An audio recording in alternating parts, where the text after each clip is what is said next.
Hey, everybody. Thanks for being here for another Velo podcast. My name is Mike Levy. We've got a busy show today. We're going to talk about Specialized new Pathfinder TLR, which is an updated version of the very fast-rolling Pathfinder that's been around for a while now. Logan has been testing the new version. He says it's not the tire for gravel rookies, so he's going to explain his thoughts on that. And since we're talking about the Pathfinder, we're also going to get into gravel tires in general, because I think a lot of riders are making some crazy choices, if you ask me. But hey, I'm an idiot. What do I know? So we're going to talk about tires in general as well. Later on in the show, we're going to talk about bike clothing fashion, which has to be my favorite oxymoron in cycling. We're going to talk about that because back at a very cold and wet stage 4 of the Paris-Nice, Jonas won while wearing a second set of modified winter bib shorts, pulled over his normal clothes. He had the chamois cut out. Some other racers had multiple jackets on, backwards jackets, many shoe covers. It was very cold. So we're going to talk about some of our own questionable clothing choices, what we've done when the weather makes an unexpected turn for the worse, favorite pieces of functional kit, and maybe some things that companies are missing the mark on. But first, Lisa, I was creeping on your Strava like I do, and I saw that you did a absolutely monster ride on the weekend. What was that all about? Something to do. Bored on a Saturday. I think it was 300 kilometers. It was, 193 miles by the end of it. So, I do a lot of long rides, and the funny part is usually they're like an organized ride, but this was just me and some friends, and so we decided to take like a train to the start. It was actually beautiful. We went through like Napa and Sonoma and all of this. So, I just want to go and eat some gas station food and hang out on the pavement with my buddies. So the dream. Yeah, the dream, isn't it? What bike were you riding, Lisa? That was my Mosaic GT2 AR. So I actually have, if you can see in the gas station, the pile behind me. So this bike up here is a steel Mariposa. That's like my Randonneur bike, like with a dynamo and all that stuff. But the other one is a titanium bike, which feels really nice. And I'd say 300K is probably the range on it, and that's after that. Then you go into more of the chill mode bike where it's a little more upright. But right. How was the ride? Did everything go smooth? It was great. Although when you're on these rides, and I don't know what happens. We all started chill. It was all cool until someone decided to like light a match, and we were almost 17 miles an hour average speed, and I'm like, can we not, everybody? Like, why? We're riding for like 12 hours. We don't need to be, there's no speed need. Anyway, it got a little bit silly, but that's where I just sort of said a silent prayer and held on with everything in my body. Yes. So, that's classic. So was this a point to point? Yeah. So we had to take the train out. Normally we try not to do that, but the bummer was that because we took the train, we didn't start till like 9 a.m. So we didn't get home till like 11, which, by the way, if you've never crossed the Golden Gate Bridge at night, it's a whole vibe. Like, you gotta dude, you can't cross the Golden Gate Bridge without a bike. They won't let you in. There's like a dude who sits in a little room who has a camera, and you have to hit a button, and then he looks at you to make sure you have a bike, and then he opens the gate. So if I'm on my feet, I can't cross? Nope, not at all. Really? Yeah. Why not? They don't want you doing that, Oh. Yeah. Okay. Mike, don't ask too many questions. Yeah. Okay. I don't know anything. Chances are, if you have a bike, you're going to keep the bike to the other side. So I think that's I see. the thinking. Yeah. Okay, so, I see. Silly question. I get it. I mean, but I will say it's kind of disconcerting, because the first time you show up, like, I almost cried because I didn't know you had to hit the button, and I thought it was closed, and I was like doing like a 600K or something stupid. And anyway. Lisa, this actually explains a lot. So the last time I was in the Marin area there, I was doing a bike ride, and I think it was fairly late, and I got to the Golden Gate Bridge, and I turned around. I was like, oh, it's closed. Yeah, no. I didn't know. You gotta hit the button. Don't worry, everybody. Hit the button, and then the guy will open the gate for you. But if you don't know, it's pretty weird. Good That's to a know. good PSA. That's a good PSA to start. Yes. Bring your bike, Yeah. hit the button, you'll be fine. Logan, I saw that you were doing some tire testing over the weekend. I was creeping on your social media. I saw like a Tupperware container full of tires. What are you up to? Yeah. Well, this is kind of I'm on the come down of tire testing. I also want to note that I'm now wearing the orange headphones in honor of Josh. I would not wear these normally. These are strange to me. Josh rocks them. Less my speed. I don't know, man. But I think Josh, they look pretty thinking about you. stylish. Yeah. I feel like I'm at an airport directing planes. Yes. I can't help it. But yeah, so I'm on the come down of tire testing, ramping up some more actually. So I'm pivoting from extra large gravel tire testing, which is actually just mountain bike tire testing, to traditional gravel tire testing to kind of cycle through the different options and see where we are at as an industry now that we've kind of filled in that 48 to 50 millimeter space, which we should have been playing at all along. So I'm happy to be doing it. I've already got some new tires coming in that will be released over the coming weeks. There's a lot of good options out there. And the first one that kind of kicked this off was Specialized, which kind of came up serendipitously. And we'll talk about that later. But this is me just making sure I got rid of the pile of tires that were in my back porch that my girlfriend was yelling me about pretty much every day. So I bought like these big totes and used tape and labeled them. So there's like two big totes. So like probably, if I'm doing quick math here, like 24 to 30 tires that I've ridden over the last. You better save all those. You're years. definitely gonna need some of those later, right? Yeah, well, I might be sending out some care packages to people. Like as journalists, we can't sell anything, but we can bequeath something. We can gift something if people are nice to us. And I will keep some of those tires for posterity. Like I really like holding on to certain pieces of tech because I like the progression of things. I like the idea of having like an office with like a mini museum. So I'll keep some of my favorites, but I will also be helping people who are my friends who might want a 2.2 tire or a 45. Like a friend's going to come over later this week and I've got a 45, a 47 and a 48. And we're going to try to see what his frame can fit away from the clearances. So we're going to just set up each of those tires and see where it is. So I'm kind of just the tire guru. Feels good to hold on to them. I will cycle through a lot of the different options. Like I ride mountain bikes, gravel bikes, road bikes. I like to play with different combinations. So I will put on different options, but some of them will be kept for posterity. Some of them will be gifts. It's just better if they're organized, though. I can't have a pile. That pile was huge. I like the idea of churching it up to call it a museum. Like I call it hoarding, but I think this is a nice reframe that I could definitely get behind. Like I had a museum of 27 used tires. I love it. It's like Yeah. It's also good to have a friend in the bicycle world, in the bicycle industry, isn't it? My friends have got some very cool stuff over the years, for sure. Tires and all sorts of things. Logan, speaking of tires, tell me about this new Pathfinder TLR, the original Pathfinder Pro, very fast rolling. How is this thing different? What's changed? Yeah, so I kind of want to start with why I did it. So obviously, new tires, we get the notices all the time. It's always a trick if we're like going to justify reviewing a new tire or if we try to package it into something bigger because at the end of the day, what are you going to say about one tire? You know, there's only so much to get into. It's better if it's a comparison point. But with this tire, it's significant because many of the best gravel riders in the world have to ride this tire. They don't have a choice. Keegan Swenson, Sofia Gomez Villafane, Matt Beers, Madsworth Schmidt, they all have to ride Specialized tires. They have to run Specialized tires, but they can also choose the Terra or the Tracer. Exactly. But they've been increasingly choosing the Pathfinder.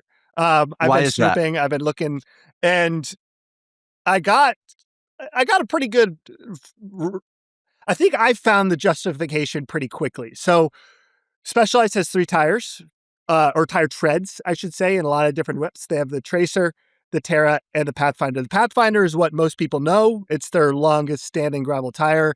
It was the king of the tire heap in 2021, that kind of window. 3 out of the 5 of the top 5 of Unbound in 2021 were on the same exact Pathfinder Pro 42 millimeter tire. So it really did run the roost, and then kind of got unseated by bigger tires. People started running the Race Kings. They started running Schwalbe. They started running Vittoria's different collection of wider tires. And the Pathfinder definitely was antiquated pretty quickly because 42 millimeters is just not that much. The new revamped line, however, goes up to 50. And a lot of the Specialized bikes, especially the Crux, kind of max out at that point. And they added in these different tread patterns, the Tracer and the Terra, to give more optionality for people up and down the spectrum. And the pros have been choosing the Pathfinder because it's the fastest. It's the one that has the least amount of tread, which means it has the least amount of, let's say, passive rolling resistance of the 3. The Terra, personally, I think is my favorite. I prefer it to the Pathfinder because it has significantly more traction. It has elevated knobs throughout. Those knobs are slightly bigger, slightly more spaced than the Tracer, which I think is a pretty poor tire, if I'm being honest. Don't care for that much at all.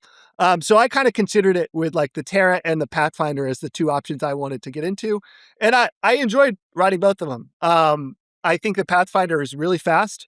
It's very, very low traction. But it does provide a much better rolling resistance than the previous version of the Pathfinder. The Terra is not too far behind. I don't have the data on how many watts you are losing on pavement, but off-road, it really feels like that's pretty marginal, and the braking traction is a lot more, and the side knobs have a lot more bite. And overall, it's a tire that I think makes sense for more people. That being said, the pros, especially Keegan Swenson, has always preferred a very large but bald tire. He has been consistent in his desire to run the most slick, semi-slick in Maxxis's lineup throughout his time on the mountain bike with the Maxxis Aspen ST and the Reaver on the gravel side. So he's really pushing tires that are slick because he likes the way that they slide. He finds that almost more predictable than a side knob or a braking knob, and he just wants the speed and aerodynamic gains that come with a slick tire. So I think that's why he himself is on the Pathfinder, and the other pros are also really his skilled riders, and I'm sure they kind of have come to a similar conclusion. But for me, that was really the way I framed it, where it's like the Pathfinder is a pretty advanced tire, even though it is being marketed towards entry-level people. And the Terra is a much more consistent, usable option that I think people will get a lot more out of, that has been less appreciated by the pros for various valid reasons. Mm-hmm. You touched on the Tracer there. Can you tell me why you're not as much of a fan of the Tracer? It's so clearly an in-between option that compromises too much on both ends. So the knobs are not even knobs. They're file treads. It's essentially a file tread throughout, with slightly more elevated side knobs, but not to a point where you get significantly more bite. It does not have the added braking traction that the Terra does, which I think is a key if you want to add knobs. It's like you want to actually have a little bit more precise slowing down. You don't want it to just sort of go and then start to slide. Like the braking traction is key, I think, for any gravel tire, especially if you're sort of an entry-level rider. And the Tracer doesn't really have that. It also doesn't have the pure speed of the Pathfinder with the semi-slick tread. This is also kind of personal preference. I kind of either want to go one way or the other. Even to the point where I prefer slicks, I think, than semi-slicks in a lot of cases, because if you're already going to be sliding, embrace the slide, go all the way towards having that fast tire. And if you're going with tread, go all the way to tread, unless you have a tire that's really refined and has a really robust side knob like a peyote, which actually I think is a great example of a tire that kind of does both on a larger scale. That's really my philosophy. And I think Tracer could be for some people who want a little bit of the middle ground, but honestly, that seems like fence sitting to me in a way that's not productive. Like pick one end or the other. That's kind of my rule of thumb. So I ran a Terra Tracer combo here in Squamish, and I will say there's not a ton of braking traction on that bad boy. I definitely agree. Tell us why. Well, I mean, when your rear wheel is locked, it's like yeah. Especially if there's any mud, the mud will fill in those treads so fast, and it's not going to clear it as well as the Terra, where there's more space for the mud to move. Yeah. I've also ridden the Pathfinder, the previous version, when it was smaller. And obviously in that smaller size, it's not super forgiving, but I imagine in this 50 that you were testing, you can run a bit lower pressure, higher volume, more forgiving, more traction. All those things are given, I assume, right? Yeah, there was a definite floor to the pressure.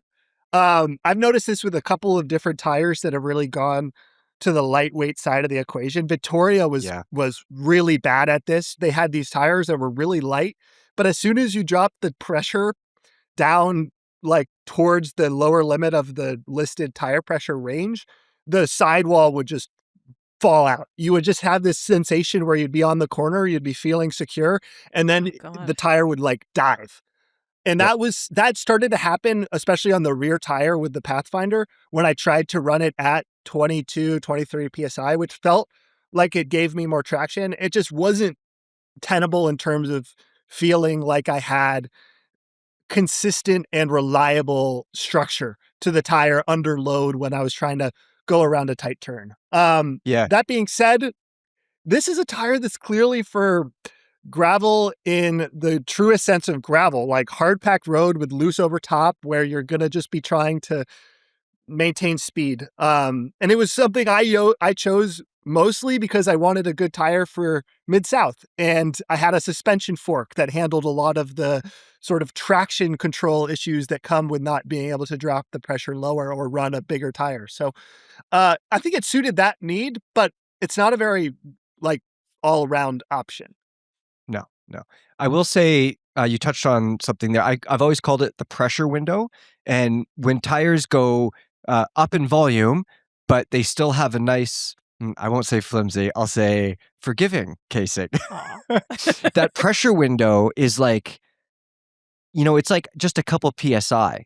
And a Yeah. couple PSI too low, and the tire rides like shit. A couple PSI too high, and you're not getting the benefits of the tire.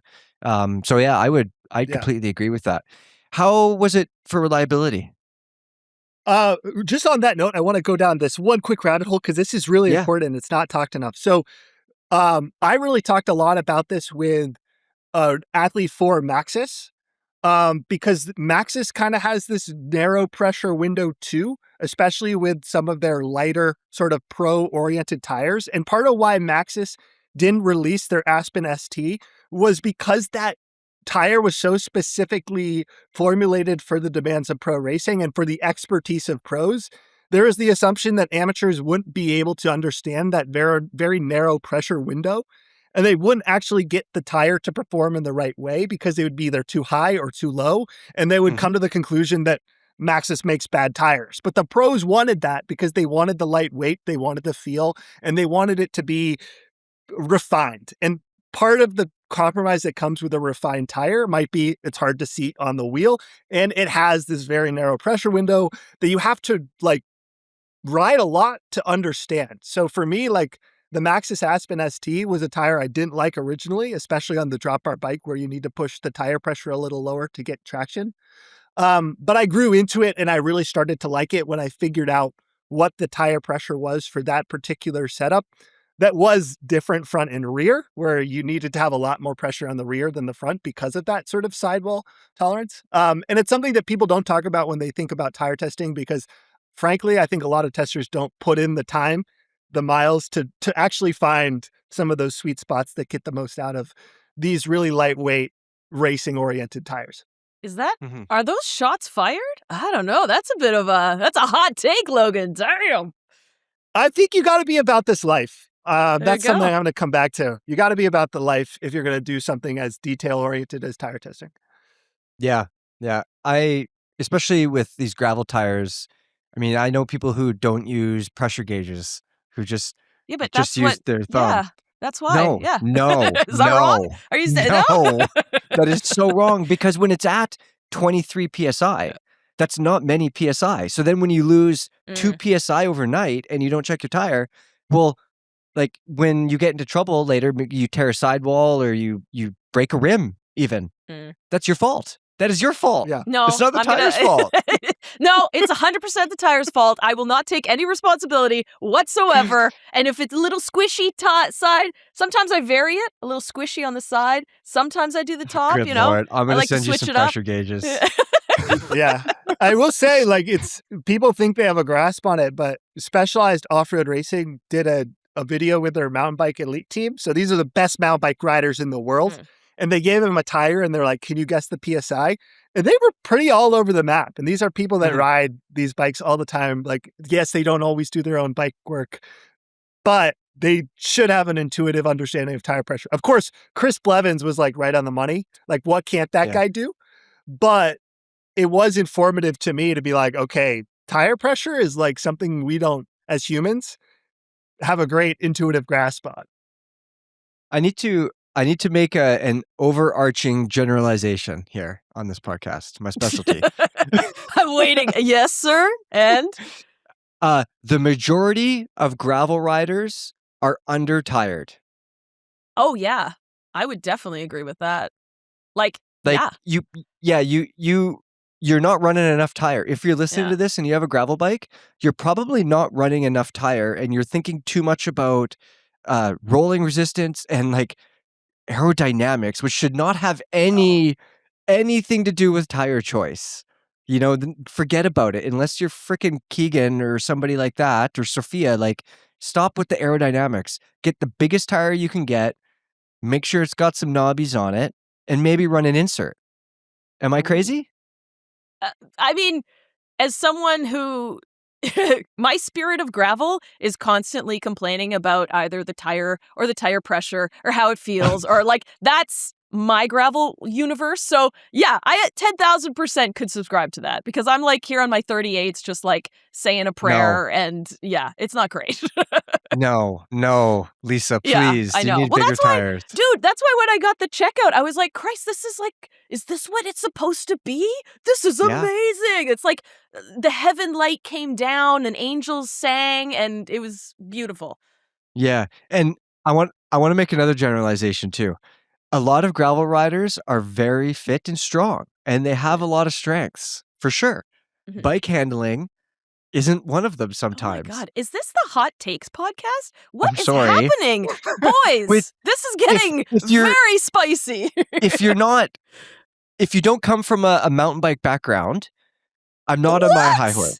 Oh my I'm not on my high horse. Oh, But shit. if you come from a road background and you're a strong cyclist, what are you doing running super fast tires? You're so strong, but you maybe need some more confidence. Put on those damn race kegs, put an God. insert in the back and get after it. Oh, Logan? boy. I've got a great anecdote for this. Okay, so I've got an upcoming story. It's an evergreen story, but it came from Mid-South. So my partner Bailey did her first gravel race. I also did the race. We had two bikes there. And I was like, this is so interesting because I'm setting up two bikes for the same event. Although this is my 30th or 40th gravel race. This is her first gravel race. Like she's done some gravel riding, but she's never raced. So I was like, I'm doing different things for her bike than I am for mine. And I have a whole laundry list of things, but I had the Pathfinders and I put the Terras on her bike. And she had the Terra 50 mil. And I honestly would have put a bigger tire on her bike if toe overlap wasn't an issue. Because with these big tires and small frames, it's a problem. That's trouble. This is a rant I could get into, but you don't want that because I'll start talking about 650B, 700, 32-inch wheels. We don't want that. We'll get to that later. But even with the Terra 50s, she was like, I was just cruising past people on the downhills. Like, I shouldn't even be... Like, I'm just new to this. And like, she is a really intuitively great bike handler. She's got like great balance from her gymnastics background. She does a lot of yoga. She does a lot of other sports. Does she listen to this podcast? Is Yeah, that I why know. you're- No, she doesn't. No, she doesn't. She's looking for brownie points here or something. Genuinely, like, I'll take the out the only thing garbage she later. can't do, is left turns. She always puts the wrong foot down, and I'm trying to get her to. Oh, Yeah. But anyways, like if it's straight or a right turn, like get out of here. She's definitely over exceeding her experience on that front. But even then, she's like, I'm averaging 17.5 miles per hour. I'm around people who are strong, and they are just cruising past me on every climb, and I'm just leading the charge in the downhill. And it's like, damn, all those guys are under tiring. I'm sure of it because they're probably road cyclists. They probably have their 45s or their 40s because they think that that is what's suiting them best because it's light or because it's doing X, Y, and Z. And they're not prioritizing half of the race, which is going to be downhill because every elevation gain has elevation loss. And I think for her, one, that gave her more confidence to have a tire that was predictable, where she felt like she could take a little bit of risks because she could brake and the tire would stop and it wouldn't skid and she wouldn't have that loose end. But also just err on the side of caution because at the end of the day, it might be faster because you might be able to go downhill better. So the way that I've always put it, back when I was at Think Bike and we'd talk about, which mountain bike for who all the time. A lot of times I would try to tell people, think about your weaknesses. Like if you're a very strong descender, but you're a crappy technical climber, well, maybe a bike with less travel and a little bit steeper geometry, is the answer because you could still keep up to your homies on bigger bikes, but it's going to help you on the ascents on the way up. And it's the same thing with this tire discussion. If you're not a great bike handler, be honest with yourself and take a 200 gram weight penalty or whatever it is and put the big meat on. And you could, even if you're not going faster, you can relax more and recover more on the descents if you're running the big meat. What Yeah. is this? Oh my God. Oh, this is so funny. Yes. So there's so what you're telling me, apparently this is like attack the roadies We're talking directly to you. Yeah, I know, honestly. Is this an intervention? Because that's what I feel like. All right, so I go and I take my 38 and then I always add, throw them away. Is it 10? Is it 5? Is that the new math? The new gravel math? As much as you can. I go as far as to say I won't, on my own volition, run less than a 48 millimeter tire. There's no circumstance where I'm doing any off-road riding where I want less than a 48 millimeter tire. If I'm doing 10% of the route off-road, I'm running a 48 millimeter tire. It's not worth it because you're not actually gaining that much on the road if you choose the right 48 millimeter tire. There you go. If you choose a 48 millimeter semi-slick that is made with a light construction, you're not losing much compared to a 44 with that same build, but you're gaining so much in terms of traction ability and functionality on off-road, like in any proportion. It's just, it's not worth it. So what you're saying is when I did a 300K gravel ride on 28s, that was wrong. Oh, my God. Yes. Okay. Good. Noted. Thanks. I mean, if it was 2008, you were on the right track, but because it's 2026. Oh man. Okay. Also, that was the same. Anyway, go ahead. Yeah, we can move on, Mike. Thank you. let's move on. Let's move on. We got to stick on Specialized for a little bit though. They have 2 new wheels: the Revol Terra Aero CLX and Terra CLX 3s that Logan is going to tell us all about. We're going to spend less than 10 minutes on these wheels because we got to get to clothing. Yeah, and I think we should because these wheels are an iteration. They're not a revolution. And they're a good iteration. I think there's a lot we could talk about in 10 minutes that these wheels are bringing to the table because Specialized, I think, made a couple of really smart decisions. So broad strokes, there are 2 wheels. One is light, one is aero. Pretty self-explanatory. Specialized didn't want to combine all of it into one thing to master everything because I think they learned their lesson when they did that with that one bike that we're not going to talk about. But the Aero CLX is basically a aero optimized 50 millimeter wheel that is notable because it has a chopped aero profile. Now, these chopped aero profiles we're seeing on frames all over the place. They're basically a teardrop shape where the end of the teardrop is cut off. And this saves weight and preserves most of the aerodynamics because most of the aerodynamic functions of an object are the front edge and the sides that manage the flow rather than the end of the object, which will have a lot of confounding variables, especially in the case of wheels where spokes create a lot of turbulence that mean a full teardrop shape might not be optimal, especially if you're trying to save weight. So the idea here is it's a 50 millimeter deep wheel that functions like a 70 millimeter deep wheel in practice. I don't have the Aero data to back that up. This is Specialized's claim, but it does create sort of a unique look. The other thing about the Aero wheel is it goes wide, but not too wide. It's 27 millimeters internal, which is definitely gravel width, but it's not the 32 millimeters internal that Zip did when they kind of went ultra wide with their Aero option. It does have a very wide carbon bead. So these are, or hook, I guess, carbon bead, carbon hook, kind of same thing. Making the external width of the wheel 38 millimeters, and at its widest, it's 40 millimeters. So it is sort of optimized aerodynamically around a 45 millimeter tire. And that bead also is counter, and it kind of goes against the hookless revolution because it's a big hook, but it also is trying to change the shape of the tire to help prevent flat. So you're basically trying to create a curve for the tire to absorb the impacts differently and not pinch against the rim, which is something that I have found happens when you have a very broad hookless off-road wheel. So I think that was also a very smart design choice. They use improved spokes and other different design elements that we could go into, but those are kind of the broad strokes. Are they steel spokes or carbon spokes? They are carbon titanium. No, I'm mixing things up. They're carbon plastic composite. So they're this really lightweight, really strong material. How do you feel about that? I didn't actually think about it that much. The data seemed like it was good.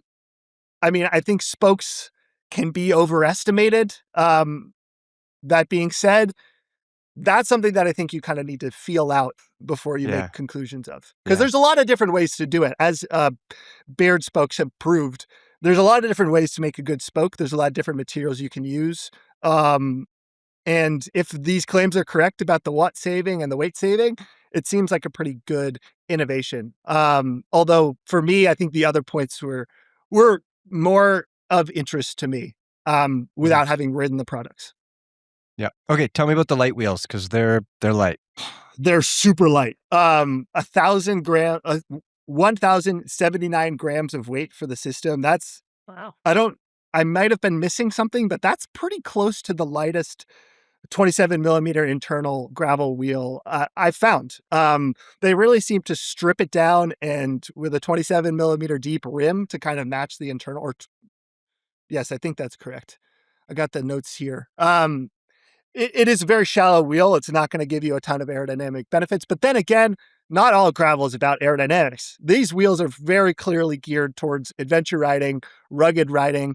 And it uses those same things that were in the Aero CLX package to create a robust but lightweight system that is really absorbent of impacts, that is going to try its best to prevent flats, and is going to be a good platform for a wide range of tires, everything from a 45 to a 60 millimeter tire, essentially, which covers pretty much anything you could fit in a drop bar setup. So for me personally, I think I would rather have the Terra CLX3, so the lighter wheel set, because I think for all of the gains that could be had in terms of weight, that seems like it's a cut above the market. And again, I think people are prioritizing Aero a little bit too much. But I really do think that the pivot away from a hookless rim shape and creating a wider bead to manipulate the way the tire interacts with the rim on impacts is interesting tech that I think is kind of my biggest takeaway, more than the Aero, more than the width, more than the spokes.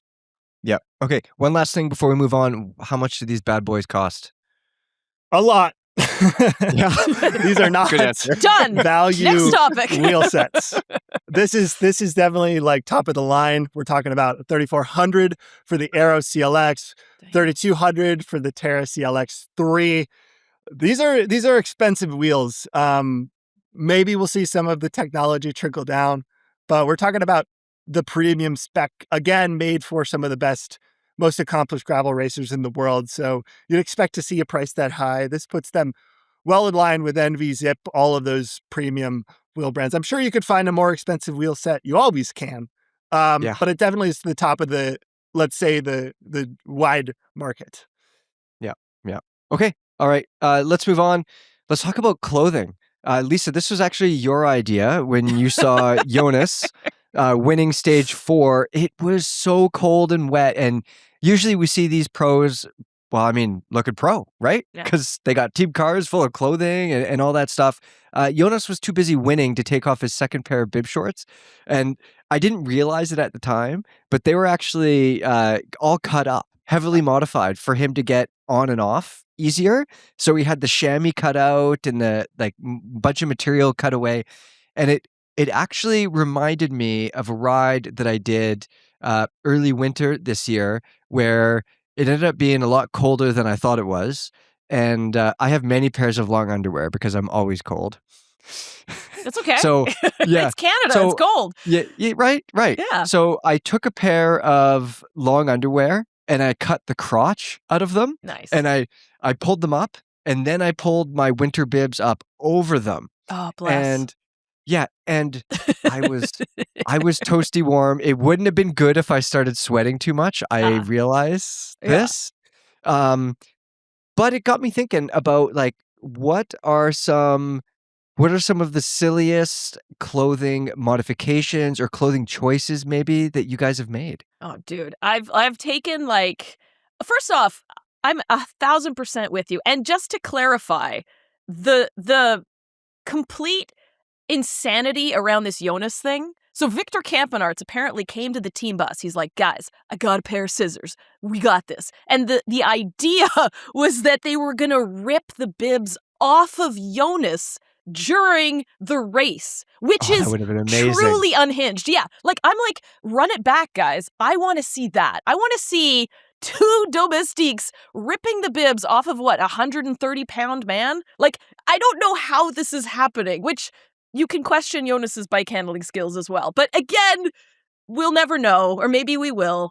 To come back to the question, I truly believe that there is a savagery to any ride in any adverse conditions. You can wear a garbage bag for all I care. If it is getting you from point A to point B, in fact, I kind of live for it. Like I've taken those like FedEx, Tyvek envelopes and stuck them down my jersey just to like try to get the wind off of me.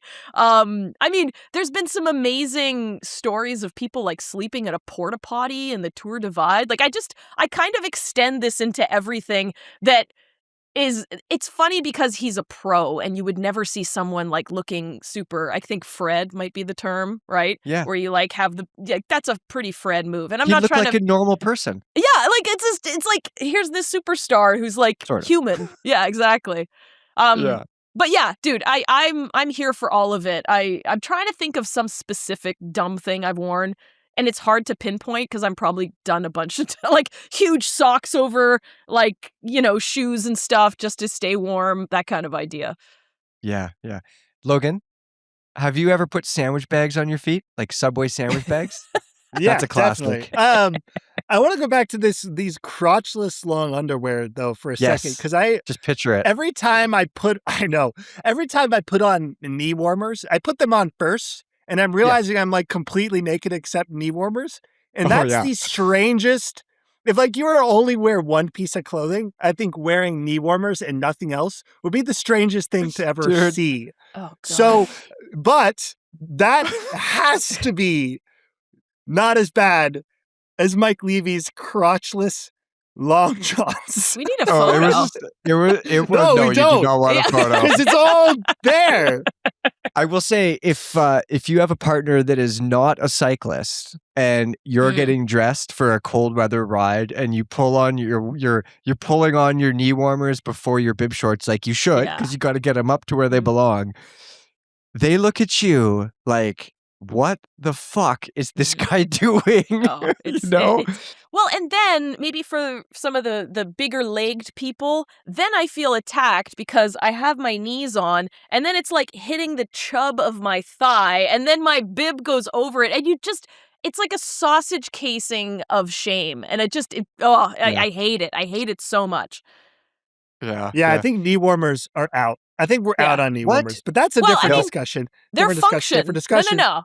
They're important to have. I realized I was about to light a fuse that I didn't actually want to set off.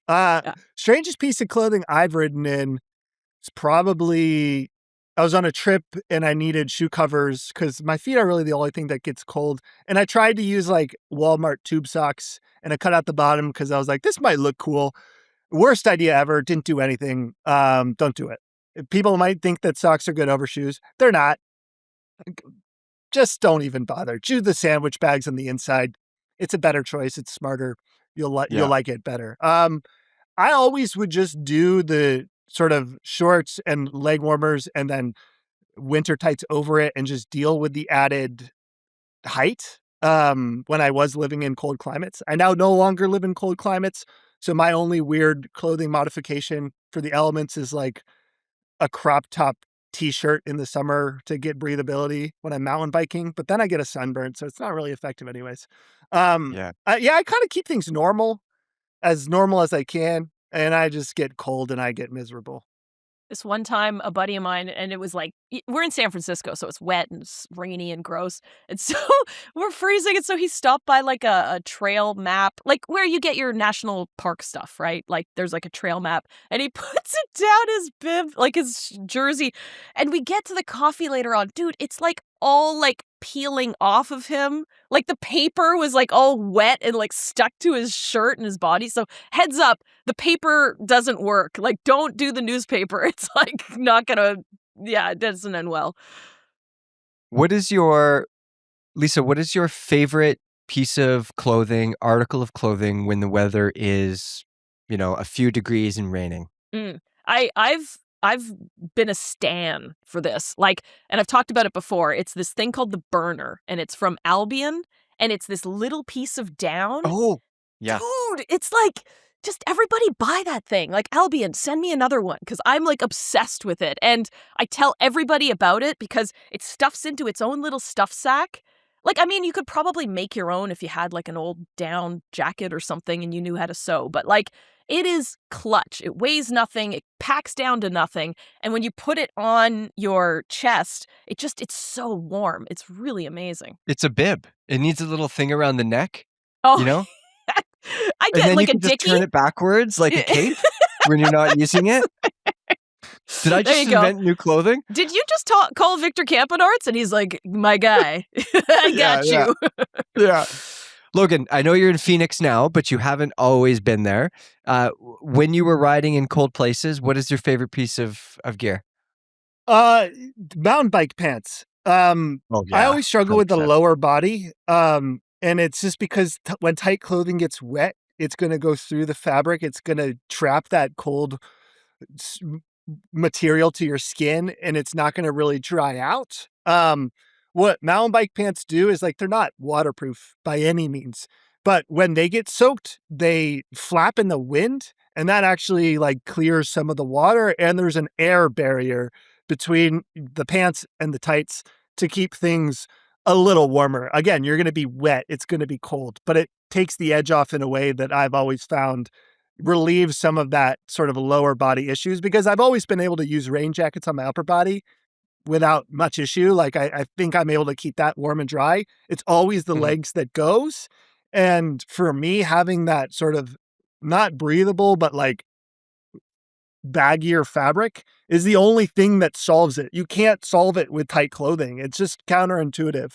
I mean, maybe you can. Maybe there's some magic self-warming, modification of a wetsuit. I don't know. But the baggy pants and mountain bike pants in general are underrated for drop bar cyclists. That's where I go. Like they're always like one of my favorite pieces of gear at the end of the year. I always like shouting them out because roadies are scared to wear baggy things, but it's the way to go when it's cold and wet.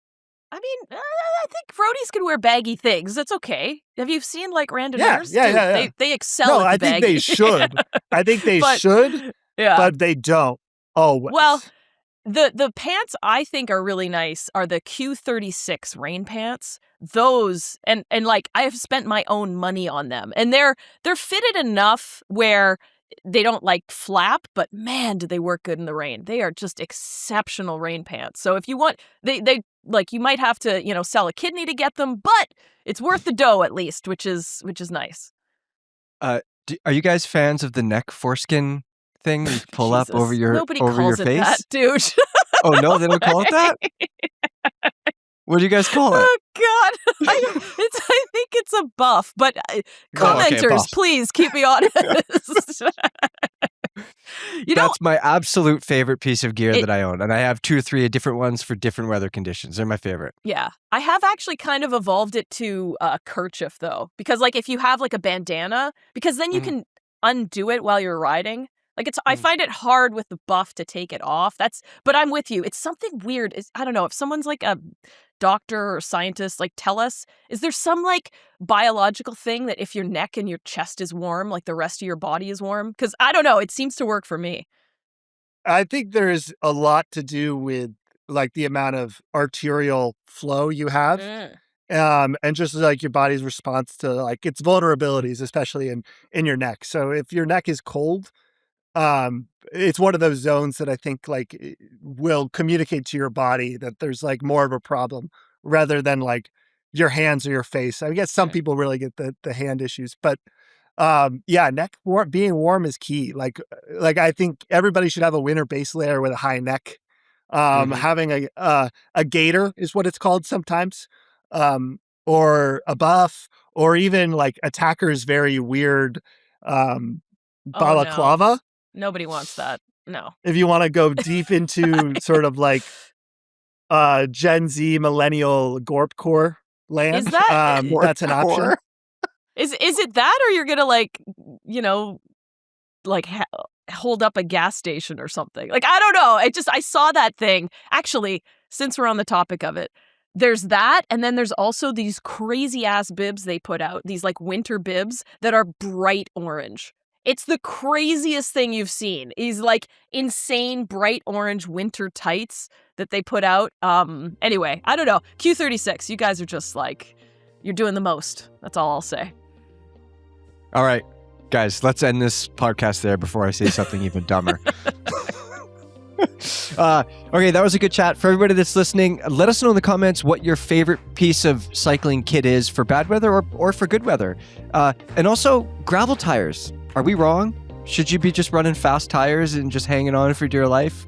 Maybe I'm wrong. I have no idea. All right, we'll see you there. See you later.